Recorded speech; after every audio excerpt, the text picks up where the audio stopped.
Assalomu alaykum hammaga. Sizlar bilan yana allergolog Mahkamova va sizga doimiy foydali ma'lumotlarimni, videolarimni bo'lishib boryapman. Bugungi videoda nafas yo'llari allergik kasalliklari haqida gaplashamiz. Bugungi kunda atmosfera havosi ham juda ham kirlanib ketdi va ko'pchiliginglar o'zinglarda, farzandlaringlarda sezyapsizlar, burun bitishlari, tez-tez shamollashlar yoki shamollasa tuzalish jarayonlari uzayib ketayotgani, har safar shamollashi yana ham kuchliroq bo'layotganini hammamiz kuzatyapmiz. Bunga sabab albatta ekologiyani buzilishi, bolalarda, kattalarda qolaversa nafas yo'llaridagi kechayotgan o'zgarishlar, undagi allergik jarayonlar, doimiy nafas olayotgan havoyimizdagi zararli moddalarni kundan kunga ko'payib ketayotgani ayni sabab deb aytsam noto'g'ri gapirmagan bo'laman deb o'ylayman. Atmosfera havoyimizdagi turli xil qurilish moddalarini zaharli, zararli zarrachalari doimiy nafas yo'llarimizga kirib turgani hisobiga o'zimizda, hattoki farzandlarimizda surunkali jarayonlarni kelib chiqayotganini kuzatsak bo'ladi. Bu albatta allergik jarayon bo'lmasa ham, lekin allergiyaga moyillikni oshiradigan jarayon hisoblanadi. Nima uchun ancha yillar oldin ota-bobolarimiz, buvilarimiz, hattoki o'zimizni ota-onalarimizda ham allergik kasalliklar u darajada ko'p emas edi. Chunki atmosfera havosi bugungi kunga nisbatan ancha toza edi. Shu atmosfera havosi bilan nafas olayotgan jarayonlarimizda albatta nafas yo'liga tushgandan keyin qaytib chiqib ketmaydigan zarrachalar ham tushyapti va bu holatlar nafas yo'llarini surunkali yallig'lanish prosesslariga keltirib chiqaryapti. Undan tashqari allergik jarayonlar, allergik kasalliklarni ham keskin ko'payib ketganini payqashimiz mumkin. Ayniqsa bolalarda allergik rinit, allergik bronxit, astma kasalliklari juda ham ko'payib ketdi. Bunga sabab qilib albatta bolalarning immunitetini ham ancha ishlash jarayonlari o'zgarganini keltirsak bo'ladi. Yonimda turgan qurilmalar nima ekan deb qiziqayotgan bo'lsangiz, albatta video mobaynida bu nima uchun ishlatamiz hammasini batafsil tushuntirib beraman. Nafas yo'llaridagi allergicheskiy proseslar o'z-o'zidan paydo bo'lib qolmaydi. Bu ham o'ziga yarasha progressировать qiladigan jarayon hisoblanadi va ko'pincha allergik jarayonlar burundan boshlanadi, ya'ni yuqori nafas yo'llaridan boshlanadi. Doimiy burun bitishi, doimiy burun oqishi, burun orqali nafas olishi kundan kunga qiyinlashuvi. Misol uchun 3-4 yil oldin sizda yoki farzandingizda allergiya faqat mavsumiy bo'lgan bo'lsa, bahor kelganda yoki kuz kelganda aksirib, burni bitib yurgan bo'lsa, hozirgi kunda bu jarayon kruglогодичный, ya'ni bir yil davomida bir xil kechayotganini sezayotgan bo'lishingiz mumkin. Bu ham allergik jarayonlarni progressiyasi, ya'ni jadallashuvi hisoblanadi. Yildan yilga allergik jarayonlar faqat yuqori nafas yo'llarida bo'lgan bo'lsa, undan u yog'iga sekin-sekin pastki nafas yo'llarigacha tushishi mumkin. Chunki yuqori nafas yo'llarini yallig'lay olgan allergen pastki nafas yo'liga ham albatta tushadi. Ko'pincha shu holat bo'ladi. Ya'ni bolada yoki kattalarda allergik bronxit, allergicheskiy astma kabi kasalliklar rivojlanishi kuzatiladi. Bu holatlarda albatta astmani oldini olish yoki astma rivojlanib bo'lgan bo'lsa, bu holatda aynan astmaligini vaqtida payqab, unga to'g'ri lecheniya berish natijasida kasallikni yana ham kuchayishini oldini olishimiz mumkin va hattoki sizlarga aytishim mumkinki, bugungi kunda allergik astmani, rinitni butunlay tuzatish imkoniyati ham bor. Buning uchun maxsus vaksinalar ishlab chiqarilgan va bu vaksinalarni, bu davolash usulini butun dunyo tan olgan asid metodi hisoblanadi. Allergen spetsifik immunoterapiya deyiladi. Demak, farzandingizda sekin astalik bilan yiliga shamollashlar soni ko'payishi, bu shamollashlar albatta bronxit bilan, obstruktiv bronxit bilan yoki pnevmoniya holatlari bilan tugayotgan bo'lsa, albatta bu ham bitta bizani bezovta qilishi kerak bo'lgan, ya'ni nazoratga olishimiz kerak bo'lgan jarayon hisoblanadi. Balki sizni farzandingizda ham nafas yo'llarida allergik jarayonlar borligini hisobiga bu yil davomidagi ko'p shamollashlar ortib ketgan bo'lishi mumkin. Ya'ni allergik jarayon aynan sabab bo'lishi mumkin.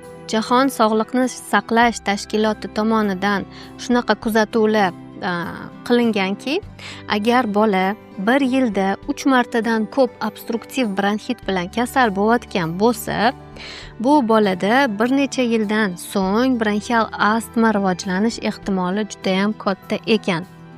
Demak, agar sizni farzandingizda ham yiliga 3 va undan ko'p marta obstruksiya bo'layotgan bo'lsa, albatta bu jarayonni nazoratga olib, to'g'ri lecheniya qilib, protsessni orqaga qaytarib yuborishingiz mumkin. Ya'ni astmagacha yetib kelmasligingiz ham mumkin. Endi ming afsuski, sizni farzandingizda astma diagnozi qo'yildi. Endi qanaqa qilib lecheniya qilaman? Bu holatdan qutulamizmi yoki bu umrbodmi degan savollarni tug'ilishi tabiiy hol. Sizlarga shu haqida ham ozgina ma'lumotlar berib o'taman. Demak, farzandingizga astma diagnozi qo'yildi va birinchi e'tiborimizni biz doim nimaga qaratamiz? Bolani dietasiga. To'g'ri, bu holat noto'g'ri deya olmayman, lekin e'tiborimizni, fokusimizni birinchi bo'lib qaratishimiz kerak bo'lgan narsa emas. Birinchi bo'lib fokusimizni qaratishimiz kerak bo'lgani bu atrof muhitimiz. Balki nafas yo'liga doimiy holatda allergen tushib turganini hisobiga rivojlanayotgandir degan nima deydi, ehtimollik bo'lishi kerak bizda. Bolani faqatgina yeb ichgani tufayli astma bo'lmaydi. Bolani asosan bu holat rivojlanishiga olib kelgan jarayon bu albattaki atrof muhitimizdagi nafas olayotgan havoyimiz tarkibidagi allergenlar hisoblanadi. Bu allergenlar ko'pincha uy kanachalari, zamburug'lar, agar uyimizda uy hayvonlarimiz bo'lsa, ularni allergenlari. Hozir moda bo'ldi-ku, hammada deya olmayman, endi ko'pchilikning uyida mushuq bor. Ana shu mushuq. Undan tashqari uyimizda boqadigan hattoki qushlarimiz, papugay, to'tiqush, kim nima qush boqsa ham bu ham albatta sabab bo'lishi mumkin. Undan keyin esa yeb ichayotgan mahsulotlarimiz. Yeb ichayotgan mahsulotlarimiz albatta astmani keltirib chiqaruvchi faktor deb aytolmayman, lekin astmani rivojlanishiga, uni kundan kunga holatni yomonlashuviga olib keluvchi faktorlar hisoblanadi. Bu holatda kuchli dieta shart demayman. Shunchaki to'g'ri ovqatlanib yurishi o'zi kifoya bo'ladi. Yana qaytarib o'taman, bizni qaratishimiz kerak bo'lgan fokus aynan nafas yo'llarini lecheniyasi. Agar farzandingizda birinchi aytganimdek yiliga 3 marta va undan ko'p obstruktivniy bronxit holatlari kuzatilayotgan bo'lsa, bu degani siz uchun doimiy uzoq muddatli lecheniya kerak. Bu holatlarda ko'pincha pulmikort bilan 3 oydan 6 oygacha uzluksiz foydalanish tavsiya qilinadi va bu bilan nafas yo'llaridagi yallig'lanish prosesslarini orqaga qaytarishimiz mumkin. Ya'ni pulmikort bilan ingalyatsiya. Shuni o'zigina sizni farzandingizda astma rivojlanish ehtimolini bir necha barobarga kamaytirib beradi. Lekin siz bu jarayonni qilmadingiz va sizda farzandingizda o'sha astma rivojlanib bo'lgan bo'lsa, unda o'sha pulmikort emas, mamnaqa maxsus preparatlardan foydalanishimiz kerak bo'ladi. Bu ingalyatsion glyukokortikosteroid preparatlari, ya'ni bevosita nafas yo'liga tushib, nafas yo'llarini, shilliq qavatlarini davolash uchun maxsus preparatlar hisoblanadi. Shu kungacha ko'p ko'rib kelyapman, qabulimga kelayotgan patsientlar haligacha shunchaki salbutamolni o'zi bilan lecheniya qilishyapti. Salbutamol lecheniya emas, salbutamol shunchaki vaqtinchalik bolani nafas yo'llarini kengaytirib beradi xolos. Uni tarkibida hech qanaqa davolovchi действующее вещество, ya'ni aktiv modda yo'q. Shunchaki salbutamolni sepganimizda nafas yo'llarimizga tushib, u yerdagi mushaklarni bo'shashuviga olib keladi va hosil bo'lgan obstruksiya holati bartaraf bo'ladi. Lekin sizda yoki farzandingizda salbutamolga qanchalik qaramlik, salbutamolni ishlatishga ehtiyoj qanchalik yuqori bo'lsa, bu sizda yoki farzandingizda astma rivojlanayotganidan darak bo'ladi. Ba'zi holatlarda ming afsuski, yoshiga to'lmagan chaqaloqlarga ham sepilayotgan holatlarni uchratyapmiz. Bu mutlaqo noto'g'ri. Yaqindagina Amsterdamda pulmonologlar tomonidan qilingan konferensiyada ishtirok etdim va u yerda bitta emas, ikkita emas, bir nechta dunyo tanigan professorlarni dokladlarini eshitib keldim va ular aytishi bo'yicha qanchalik kam salbutamolni ishlatsangiz, shunchalik sizga beriladigan lecheniya borgan sari to'g'rilanadi. Ya'ni salbutamolga ehtiyoj qanchalik ko'p bo'lsa, demak siz shunchalik noto'g'ri lecheniya qilyapsiz degani bo'ladi. Astmani kontrol darajasi shunchalik past degani bo'ladi. Misol uchun farzandingizda shunchaki shamollash fonida obstruktivniy bronxit yuzaga keldi. Qanaqa lecheniya qilishimiz kerak? Ingalyatsiya orqali hozirgi kunda juda ham yaxshi nebulayzer apparatlari, yulayzer apparatlari chiqqan. Ana o'shalardan foydalanishimiz kerak. Salbutamolni bolalarga har qanaqasiga sepib ko'rishadi. Afsuski, ko'riladigan foyda ham u darajada zo'r bo'lmaydi. Chunki bolaga sepish texnikasi, umuman salbutamolni ishlatishdagi texnika buziladi va salbutamolda bitta pishik qilingandagi doza nafas yo'liga kirishi kerak bo'lsa, u to'lig'icha kirmaydi va undan effekt u darajada yaxshi bo'lmaydi. Misol uchun ko'rsatib beraman. Salbutamol deylik, sepilganda mana ko'ryapsizlar, aerozol chiqyapti. Aerozol nafas yo'liga bitta pishikda hammasi tushishi kerak.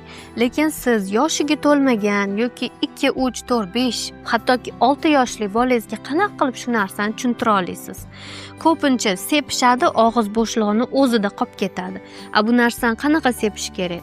Og'izga solganda bitta pishik qilinganda, ya'ni bitta najatiya bosish orqali chiqayotgan gazni, aerozolni to'lig'icha ichkariga lisosga o'xshab tortib olish kerak. Kuchli qilib tortib olish kerak va bu doza hammasi pastki nafas yo'liga tushishi kerak. Bu holat chaqaloqlarga, bolalarga qilish prakticheski невозможно-da. O'shaning uchun preparat действующее веществоsi ko'p holatlarda og'iz bo'shlig'ini o'zida qolib ketadi. Ba'zi holatlarda bolalar sepadi, og'izda turadi, ushab shunchaki og'izni ochib qo'yib yuborishadi.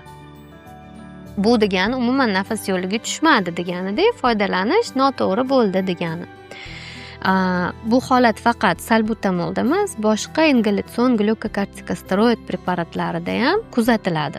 Shuning uchun ko'pincha balonchikli emas, boshqa maxsus ishlatilishi ancha oson bo'lgan preparatlarni tavsiya qilamiz bolalarga. Agar siz ham shifokoringiz farzandingizga obstruksiyada salbutamol buyurayotgan bo'lsalar, shifokori kompetensiyasi haqida yaxshilab o'ylab ko'rish kerak degani. Obstruksiyani yechish uchun hozirgi kunda juda ham yaxshi preparatlar bor va ularni iloji boricha yulayzer ingalyator orqali bergan ma'qulroq. Yana bir marta eslatib o'taman. Yosh bolaga obstruksiya payti salbutamol sepmaymiz oyijonlar. Bu degani salbutamol hozir sepyapsizmi? Bugun bir marta sepdingizmi, ertaga inningga 1 yildan keyin o'sha 1 marta, 3 marta, 4 marta, 10 martagacha yetib boradi degani. Siz hozir boshlamang, keyinchalik ham bu holatga ehtiyojingiz yana ham kamroq bo'ladi. Agar obstruksiya baribir ko'payayotgan bo'lsa, bu salbutamol sepish kerak degani emas, bu degani lecheniyani boshqatdan ko'rib chiqish kerak degani. salbutamolni umuman sepmanglar, umuman ishlatmanglar demayman. Salbutamol kerak. Birinchi tibbiy yordam ko'rsatish. Uyimizda hammamizda aptechkamiz bor, aptechkamizda turishi kerak. Birinchi yordam uchun rezko bo'g'ilib qoldi, misol uchun allergiya bo'lib qoldi, kimdir atiriga, qanaqadir gazlarni hidiga yoki bir boshqa holatlarda birinchi yordam ko'rsatish uchun bitta sepish qilishingiz mumkin. Lekin kasallik jarayonida bir hafta kasal bo'ladimi bolangiz, 10 kun kasal bo'ladimi, davomiy ishlatish mumkin emas. Salbutamol haqida gaplashdik. Ingalyatorlarni to'g'ri noto'g'ri foydalanishlar, qanaqa qilib foydalanishlar haqida endi mana sizlar uchun olib kelgan maxsus preparatlarimda ko'rsatib beraman. Demak, balonchikli ingalyatorlar bola uchun qo'llanilishi qiyin hisoblanadi. O'rniga nimani tavsiya qilamiz? Mana bunaqa современный, ya'ni zamonaviy ko'rinishdagi xuddi shu sostavli, ya'ni ingalyatsion glyukokortikosteroid sostavli, lekin foydalanishi ancha oson bo'lgan preparatlar bor. Hozirgi kunda aptekalarda bemalol xarid qilishingiz mumkin. Buni albatta o'z boshimchalik bilan emas, pulmonolog yoki allergolog tavsiyasi bilan sotib olinadi. Mana bunaqa holatdagi parashokli ingalyatorlar hisoblanadi. Bulardan foydalanish jarayoni ancha oson va bolani o'zi yoki onasi kontrol qilishi, doza hammasi organizmga, nafas yo'liga kirdimi yoki yo'qmi nazorat qilish ancha osonlashgan va dozani hammasi birdaniga kirayotgani uchun lechebniy effekt ham ancha yuqori bo'ladi. Misol uchun mana bu Simbicort preparati, bu ham parashkovoy hisoblanadi. Mana shu flakonni ichida 1 oylik почти doza bor. Buni o'zini foydalanish texnikalari bor va foydalanganda ham effekt ancha yuqori.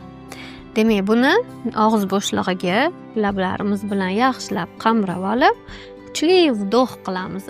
Kuchli vdoh qilganda shu parashok hammasi nafas yo'liga kira oladi. Bundan ham ishlatish osonroq bo'lgani bu bunaqa holatdagi kapsulasi alohida, qurilmasi alohida bo'lgan preparatlar hisoblanadi. Mani qo'limdagi hozir Respiform va buni ham ko'rsatib berishim mumkin. Korobkasidan o'zini maxsus qurilmasi chiqadi va qurilmani ichiga soladigan kapsulalari bo'ladi. Bu kapsulalar ham 1 oyga yetadigan dozada bo'ladi. Demak, blisterdan kapsulani olib, kapsulani ko'rsak, ichida mana parashok bo'ladi. Xuddi o'sha ichga o'zimiz ichadigan kapsulaga o'xshab, lekin buni ichidagi parashok nafas yo'liga tushishi kerak. Uning uchun mana bunaqa maxsus qurilmasi yordam beradi. Kapsulani qurilmani ichidagi maxsus teshichaga o'rnatamiz, yopamiz. Yopdik. Ikkita chetida maxsus knopkalari bo'ladi. Ninali knopkalar, ichkaridan ninasi kapsulani ichiga kirib, kapsulani teshadi. Bosamiz va bolaga chuqur nafas olishni buyuramiz. Demak, bola yana lablari bilan mana bu mudshtuk joyini yaxshilab qisib oladi va chuqur nafas qiladi.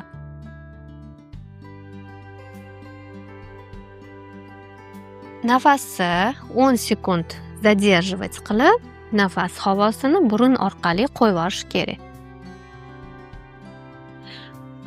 Bitta nafas olgandan keyin kapsulani ichini ochib tekshiramiz. Hammasi kirdimi dozani yoki yo'qmi? Kapsulaning ichida parashok qolib ketdimi yoki yo'q? Agar kapsulaning ichida parashok qolmagan bo'lsa, demak zo'r, bitta vdoh o'zida hamma doza tushdi degan. Lekin ozgina parashok qolib ketgan bo'lsa, kapsulaning ichida yana bitta yopamiz va yana bir marta nafas ol, chuqur nafas ol deymiz. Toki kapsulani ichida parashok tugaguncha. Parashok tugadi degani hamma doza nafas yo'liga tusha oldi degani va lechebniy effekt shu darajada yaxshi bo'ladi degani. Mana hurmatli oyijonlar, sizlarga astma haqida, nafas yo'llarini allergik kasalliklari haqida qo'limdan kelgancha hammaga dostupniy qilib tushuntirishga harakat qildim. Agar yana sizda qolib ketgan savollar bo'lsa, albatta kommentariyaga yozishingiz mumkin. Instagram sahifamga o'tib, direktdan murojaat qilishingiz mumkin. Agar farzandingizni qabulimga olib kelmoqchi bo'lsangiz, Ezgu niyat klinikasiga kelsanglar bo'ladi. Quyidagi telefon raqamlari orqali qabulga yozilib kelishingiz mumkin. Siz bilan foydali ma'lumotlarimni oz bo'lsa ham o'zimni bilimlarim bilan bo'lisha olayotganimdan juda ham xursandman.